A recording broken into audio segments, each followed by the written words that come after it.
बिस्मिल्लाहिर्रहमानिर्रहीम, अस्सलाम वालेकुम जी। मैं नजमुल हसन बाजवा हूं। नाज़रीन किराम, आज जुलाई की 1 तारीख है। जुलाई इस महीने का आगाज हो चुका है और जुलाई से इतना डरा दिया गया है, इतनी इससे पहले ही हाइप क्रिएट कर दी गई है कि जुलाई शुरू होते ही जैसे एक बहुत बड़ा क्रैकडाउन शुरू होने वाला है। जैसे तहरीक इंसाफ पर अब तक जो सख्तियां आई शायद वो 10% भी नहीं है जो अब आएंगी। और इसके बारे में बार बार मुख्तलिफ सहाफ़ियों ने, मुख्तलिफ लोगों ने, टाउट्स ने जो है ना वो पूरा एक माहौल बजाता खुद ही जो है ना वो गर्म कर रखा है।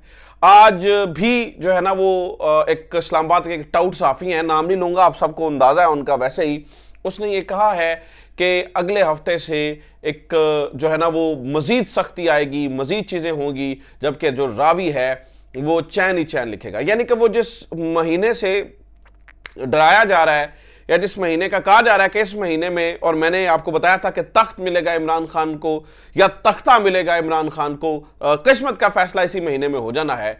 इस महीने के आगाज में जो प्लान किया गया था नाज़रीन किराम, रिजल्ट्स उस तरह से नहीं आ रहे हैं, इसलिए इस महीने के आगाज में यह फैसला किया गया। यानी कि जो इससे पहले प्लानिंग थी या जो इससे पहले जो कुछ किया गया उसके रिजल्ट्स उस तरह से नहीं आए हैं।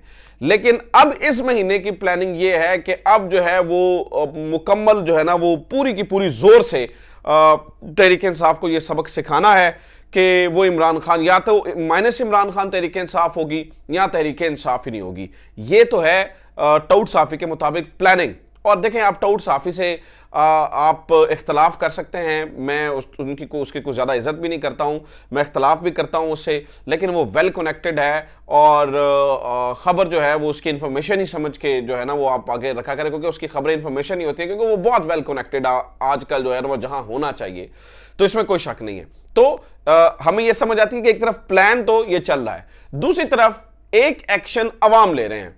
और अवाम नाज़रीन किराम, देखिए मैं बार बार ये कहता हूं कि खौफ का जो माहौल होता है ना वो लंबे अरसे तक नहीं चल सकता है। अवाम बड़ी दुबक गई इस वक्त। तहरीक इंसाफ के जो लोग हैं वो जलसे जुलूस का तो सोच भी नहीं सकते हैं। अगर इलेक्शन का मुहिम का ऐलान भी हो जाता है तो फिर भी ये भूल जाइए कि तहरीक इंसाफ को बड़े बड़े जलसे कर सकेगी या तहरीक इंसाफ को बड़े बड़े जलसे करने की इजाज़त होगी। इस वक्त जो बंदा ये कहता है ना कि मैं तहरीक इंसाफ से मेरा ताल्लुक है, कोई भी सियासी वर्कर, तो उसको, उसकी फैमिली को इस वक्त एक इमेंस प्रेशर से गुजरना पड़ता है, एक बड़े प्रेशर से गुजरना पड़ता है। तो ये तो आप भूल ही जाइए कि बहुत बड़ा इस तरह से इज्तिमात होंगे। लेकिन अवाम नाज़रीन किराम जब इस तरह का माहौल होता है तो मुख्तलिफ तरीके सोचती है, मुख्तलिफ तरीकों से जो है ना वो अपनी वाबस्तगी का इजहार करती है और मुख्तलिफ तरीकों से प्रोटेस्ट करती है, जिससे वो ये बताते हैं कि हम किसके साथ खड़े हैं। तो अवाम ने वो तरीका ढूंढ निकाला है और उस तरीके को इस्तेमाल करते हुए अवाम बाहर आ रहे हैं। बाहर आने से मुराद ये है अपना प्रोटेस्ट शो कर रहे हैं और इमरान खान के साथ इजहार यकजहती कर रहे हैं और इस माहौल से डरे नहीं है, बल्कि नए नए तरीकों से इमरान खान का जो है ना वो साथ दे रहे हैं। उनमें से एक तरीका नाज़रीन किराम जो कि मुझे लगता है कि वो अभी ज्यादा अपनाया जा रहा है, अडॉप्ट किया जा रहा है, वो है झंडा लगाओ मुहिम। इस वक्त देहातों में, शहरों में, हर जगह पर झंडा लगाओ मुहिम का आगाज है। आप इस वक्त पूरे सोशल मीडिया का कोई भी प्लेटफॉर्म उठाकर देखें तो आपको जो है ना वो नजर आएगा कि लोग अपनी प्रोफाइल्स, डीपीस को तब्दील, देखिए जहां पर आपको खुलकर इजहार यकजहती का करने का माहौल ना दिया जाए ना, जिस तरह से इन दिनों खौफ का एक माहौल है, तो लोग मुख्तलिफ तरीके इसी तरह से निपटाते हैं। फिर खासतौर पर जो अवाम देहातों के अंदर बाहर आ रहे हैं और अपने घरों के ऊपर, मेरे सामने वीडियोज आ रही थी खम्भों के ऊपर चढ़कर, हालांकि ये खतरे से खाली नहीं है, एहतियात करनी चाहिए।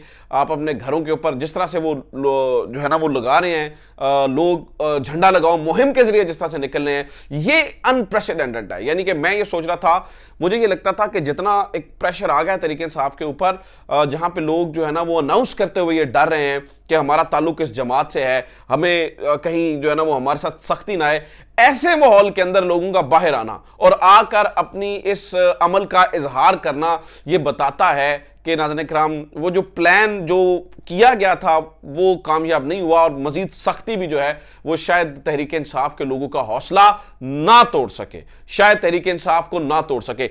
इमरान खान इस वक्त तक अगर सर्वाइव किए हुए हैं तो वो अवाम की ताकत से किए हुए हैं। ये बात आपने कहा इमरान खान अभी तक जेल में नहीं है, जो कि मुझे लगता है कि इस महीने में जेल में डाल दिया जाएगा, तो वो अवाम की जो ताकत है ना वो ऑब्वियसली अवाम जो है ना वो थमने का नाम नहीं ले रही है।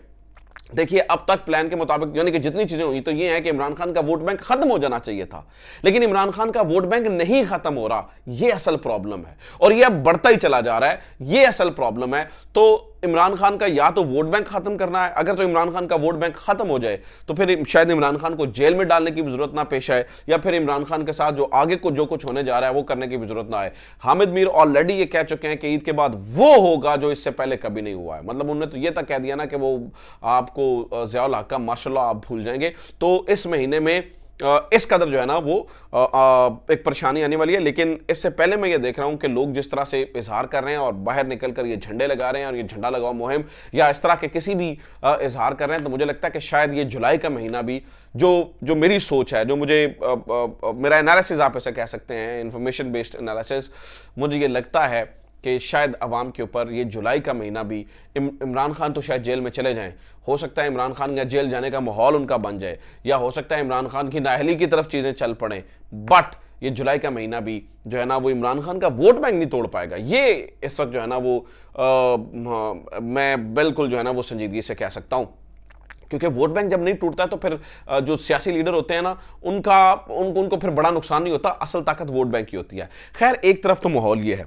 दूसरी तरफ नाज़रीन किराम माहौल ये है कि मियां नवाज शरीफ साहब जो है ना वो आके यहाँ पर बैठे हैं दुबई के अंदर, ठीक है, और दुबई में वो मुख्तलिफ मुलाकातें कर रहे हैं। उनकी ये मुलाकातें बताया ये जाता है कि सियासी कम है और मुआशी तौर पर नवाज शरीफ साहब ज़्यादा मुलाकातें कर रहे हैं, यानी कि नवाज शरीफ साहब पाकिस्तान की वापस जाने की तैयारी कर चुके हैं, और नवाज शरीफ साहब का इस वक्त जो है ना वो दिल ये है कि जब भी मैं वापस जाऊं तो मेरे पास पूरी प्लानिंग हो, और उन्हें शायद टास्क भी ये दिया गया है कि आप मैशत कैसे बहाल करेंगे, मैशत की बेहतरी कैसे करेंगे।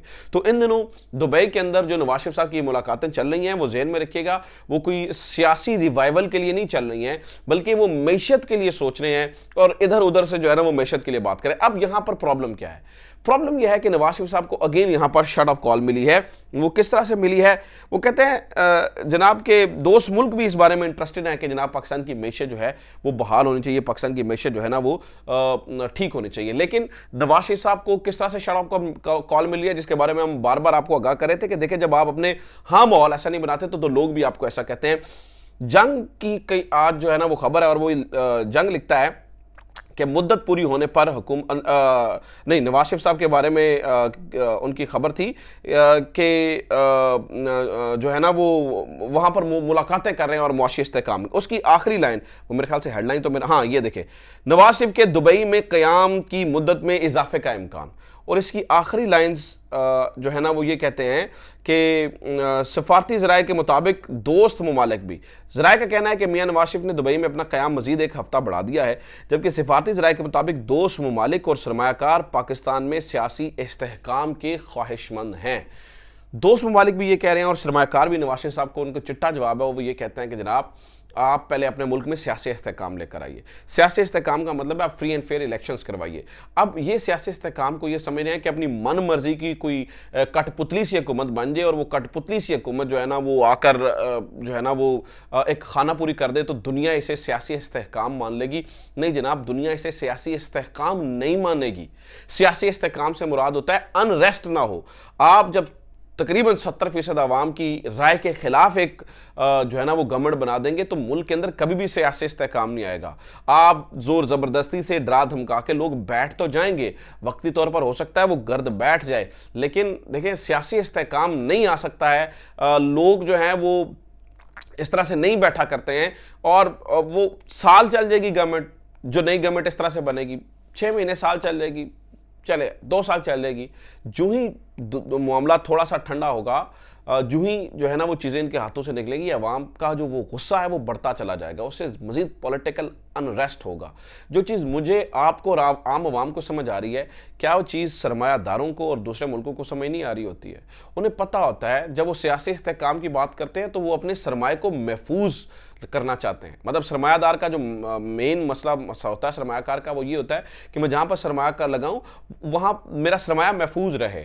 तो आप उनकी आंखों में धूल नहीं झोंक सकते हैं एक कठपुतली से हुकूमत बनाकर। सरमाया अगर आपने लेकर आना है तो आपको फिर इन रियल मीन्स एक सही डेमोक्रेटिक प्रोसेस से गुजार कर एक गवर्नमेंट कायम करना पड़ेगी, और उसके चांसेस जो हैं वो कम नज़र आते हैं। इसलिए सरमायाकार नवाज शरीफ साहब को कहना है कि पहले जाके सियासी इस्तेहकाम अपने मुल्क चला के आओ।